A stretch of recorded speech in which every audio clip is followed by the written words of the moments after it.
दोस्तों, एक बार फिर से आपका स्वागत है हमारे चैनल पर। तो चलिए दोस्तों, कहानी को शुरू करते हैं। अजी सुनते हो, रोहन को कंपनी में जाकर टिफ़िन दे आओगे क्या? क्यों, आज रोहन टिफ़िन लेकर नहीं गया? मंजीत सिंह ने पूछा। आज रोहन की कंपनी के चेयरमैन आ रहे हैं, इसीलिए रोहन सुबह 6 बजे ही निकल गया और इतनी सुबह खाना नहीं बन पाया था। ठीक है, दे आता हूँ। मंजीत सिंह ने हाथ का पेपर रख दिया और वो कपड़े बदलने के लिए कमरे में चले गए। शंकुबाई ने राहत की सांस ली। मंजीत सिंह तैयार हुए, मतलब उसके और रोहन के बीच हुआ विवाद उन्होंने नहीं सुना था। विवाद भी कैसा, हमेशा की तरह रोहन का अपने पिताजी पर दोषारोपण करना और शंकुबाई का अपने पति के पक्ष में बोलना। विषय भी वही, हमारे पिताजी ने हमारे लिए क्या किया? मेरे लिए किया ही क्या है, मेरे बाप ने। माँ, मेरे मित्र के पिताजी भी शिक्षक थे, पर देखो उन्होंने कितना बड़ा बंगला बना लिया। नहीं तो एक ये हमारे पिताजी, अभी भी हम किराए के मकान में ही रह रहे हैं। रोहन, तुझे मालूम है कि तुम्हारे पापा घर में बड़े हैं और 2 बहनों और 2 भाइयों की शादी का खर्चा भी उन्होंने उठाया था।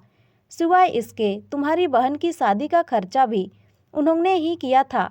अपने गांव की ज़मीन की कोर्ट कचहरी भी लगी रही। ये सारी जवाबदारियां किसने उठाई?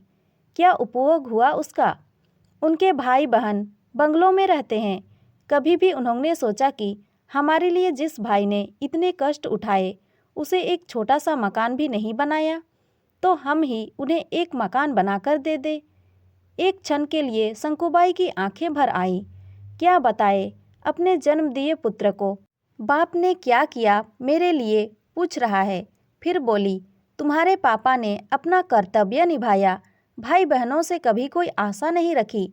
रोहन मूर्खों जैसी बात करते हुए बोला, अच्छा वो ठीक है, उन्होंने हजारों बच्चों की ट्यूशन ली। यदि उनसे फीस ले लेते तो आज पैसों में खेल रहे होते। आजकल की क्लासेस वालों को देखो, इम्पोर्टेंट गाड़ियों में घूमते हैं। यह तुम सच बोल रहे हो, परंतु तुम्हारे पिताजी का तत्व था ज्ञान दान का, पैसा नहीं लेना। उनके इन्हीं तत्वों के कारण उनकी कितनी प्रसिद्धि हुई और कितने पुरस्कार मिले, उसकी कल्पना है तुझे? ये सुनते ही रोहन एकदम से नाराज हो गया। क्या चाटना है उन पुरस्कारों को? उन पुरस्कारों से घर थोड़े ही बनते आएगा, पड़े ही धूल खाते हुए। कोई नहीं पूछता उनको। इतने में दरवाजे पर दस्तक सुनाई दी। रोहन ने दरवाज़ा खोला तो मंजीत सिंह खड़े थे। पापा ने उनका बोलना तो नहीं सुना।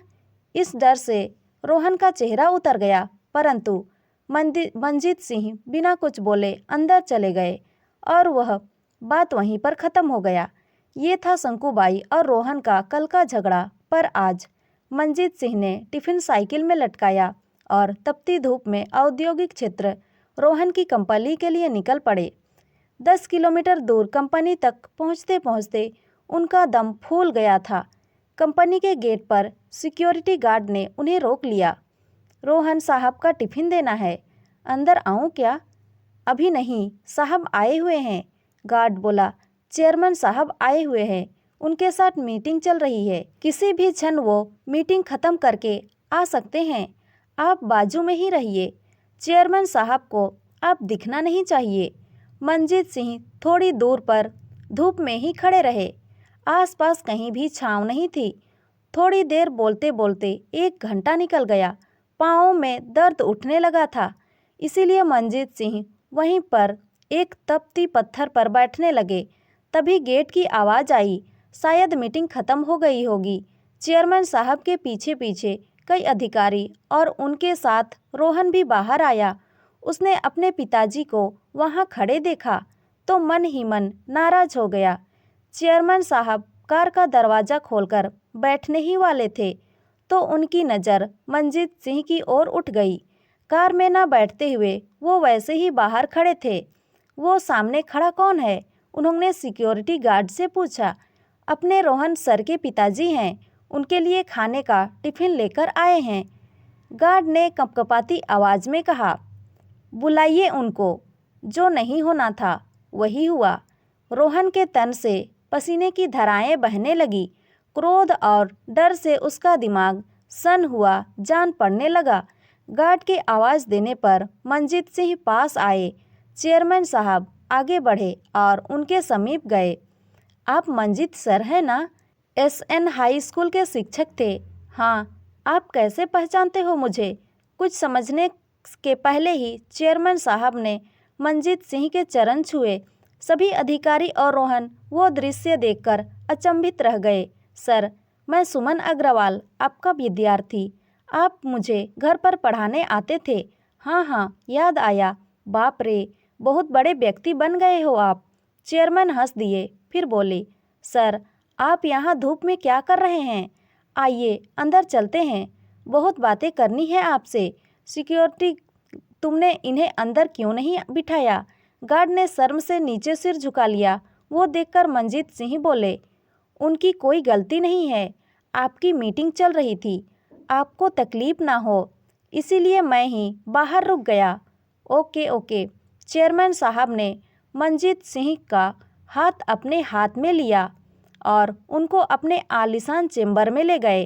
बैठिए सर, अपनी कुर्सी की ओर इंगित करते हुए बोले। नहीं नहीं, वो कुर्सी आपकी है। मंजीत सिंह सकपकाते हुए बोले, सर, आपके कारण वो कुर्सी मुझे मिली है, तब पहला हक आपका है। चेयरमैन साहब ने ज़बरदस्ती से उन्हें अपनी कुर्सी पर बिठाया। आपको मालूम नहीं होगा। पावर सर, जनरल मैनेजर की ओर देखते हुए बोले, मंजीत सर नहीं होते तो आज ये कंपनी नहीं होती और मैं मेरे पिताजी की दुकान संभाल रहा होता। दोस्तों, कहानी का अगला भाग जानने के लिए हमारे साथ जुड़े रहिए और हमारे चैनल को लाइक, शेयर और सब्सक्राइब ज़रूर करिए। धन्यवाद।